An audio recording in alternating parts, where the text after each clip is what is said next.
Welcome back. In national news, a university student severely injured in an alleged hazing incident in New Jersey is now taking legal action. The freshman is suing his school and the fraternity he was pledging. ABC's Eva Pilgrim has this story. This morning, 19-year-old Armand Runty is struggling to recover after a near-death trauma at a fraternity party in March left him with multiple skull fractures. Armand suffered a traumatic brain injury.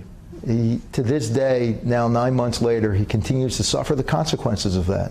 According to a lawsuit filed against Rutgers University, at least a dozen students and the fraternity he was pledging, Theta Chi.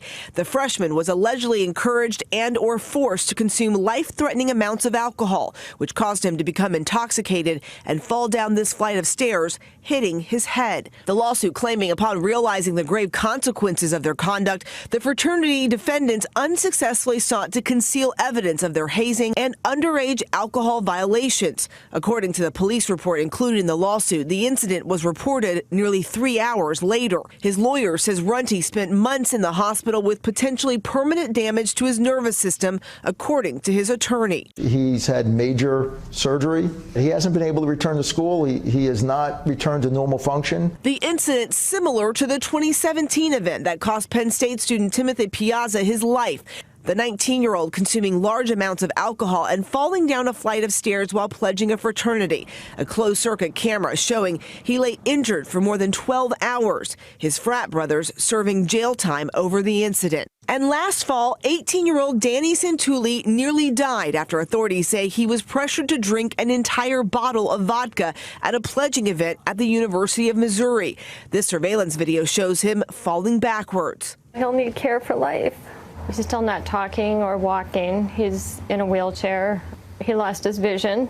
Theta Chi has not commented on pending litigation, but told ABC News they have a strict policy against hazing during any part of the fraternal experience. And Rutgers has a policy that says no alcohol shall be present at fraternity events. The lawsuit claims such rules were ignored and this accident was preventable. It's our hopes that this lawsuit affects that change. Until that behavior is changed, we are sadly going to see more tragedies like this. All right, back at home now, a small nativity scene was set up outside the Utah State Capitol building this afternoon. It's part of American Nativity Scene, a free speech initiative aiming to set up nativities outside every Capitol building in the country during Christmas. The Constitution guarantees a separation between church and state, so to do something like this, you need to fill out an application with the state. We spoke with the man who set this one up today. I think that it's very valuable that people have the opportunity to exercise their free speech. The nativity scene was set up at the Capitol building for 3 hours this afternoon for people to see it.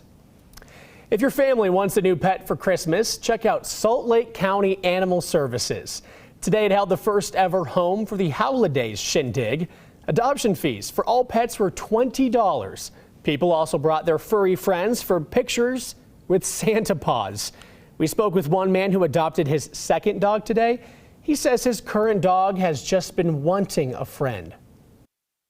So for Christmas, decided to come get him a friend and brought him in to meet a couple of dogs, and these two just really seem to get along. People who adopted a dog or cat today also got to take home a goodie basket. But if you missed the event, it is not too late. Adoption fees have actually been reduced to $20 for the rest of the month. Time now for Utah's most accurate forecast with Bob Bador. Weather rates certified 11 years in a row.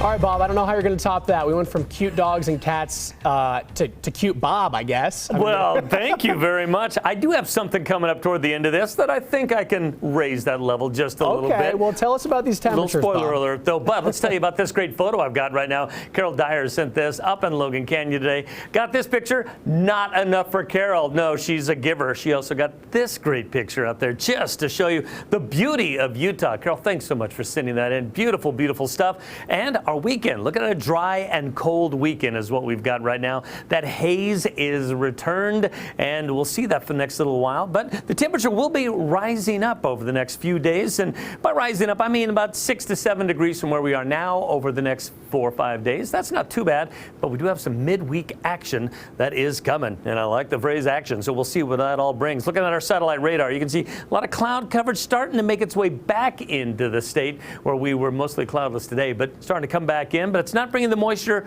yet. Let's see what we got though. Our temperatures low temperatures this morning in northern Utah. You can see a lot of single digits there, but here's some of the good news I've got for you. Those lows starting to come up. They're going to be a little higher lows. In fact, in southern Utah, we're going to see our lows above normal. Now the red is the normal time for this time of year, but we're going to see, look at this, we were way below, 12 degrees below, 10 degrees below, but now catching back up. And by the time we get to Wednesday, a little bit above, even though the storm is coming up. The storm I'm about to show you right now. Let's take a look and see what we've got. Sunday, going to be pretty clear. I don't need to show you much of that, but let's start Monday. About 4 o'clock, you can see those winds. They're really coming in from the west and just blowing straight across the state.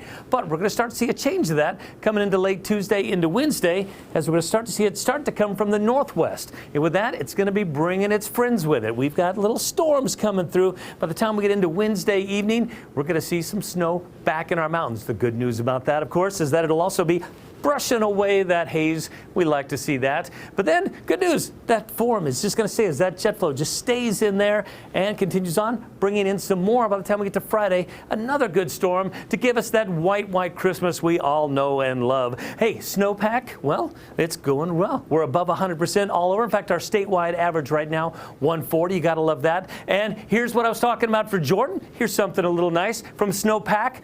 How about to snow quack? Look at this. This is our own Dean Davidson sent us this as the ducks are trying to waddle their way through the snow. Looks like they're just kind of swimming through the snow as they're making their way through there. So good on you, ducks. And Dean, thanks for taking the time to send that. If you're going to go out the door tomorrow, make sure you got a coat. It is not going to get warm at all. By about noon, we're going to be at 24. We'll rise up a little bit, but then 5 o'clock as the sun is starting to go down, we're going to be back to it. So it's going to be cold. In fact, our overnight lows, we're going to see teens and some single digits throughout, a couple even negatives. It's 1 degree below zero right now in Logan. That's where we're going to be. Temperature's not going to be too warm, but let's take a look. St. George, we extend this out a little bit, and you can see those temperatures going to be rising up a little bit through the week. Pretty much a degree a day as we get going through it. That's not too bad. And then we've got the Wasatch Front. Well, we've got a little bit of a change going on. You can see that hazing is going to continue on into Sunday, into Monday. And then when that storm comes in Wednesday, that's when we'll see it start to break that up.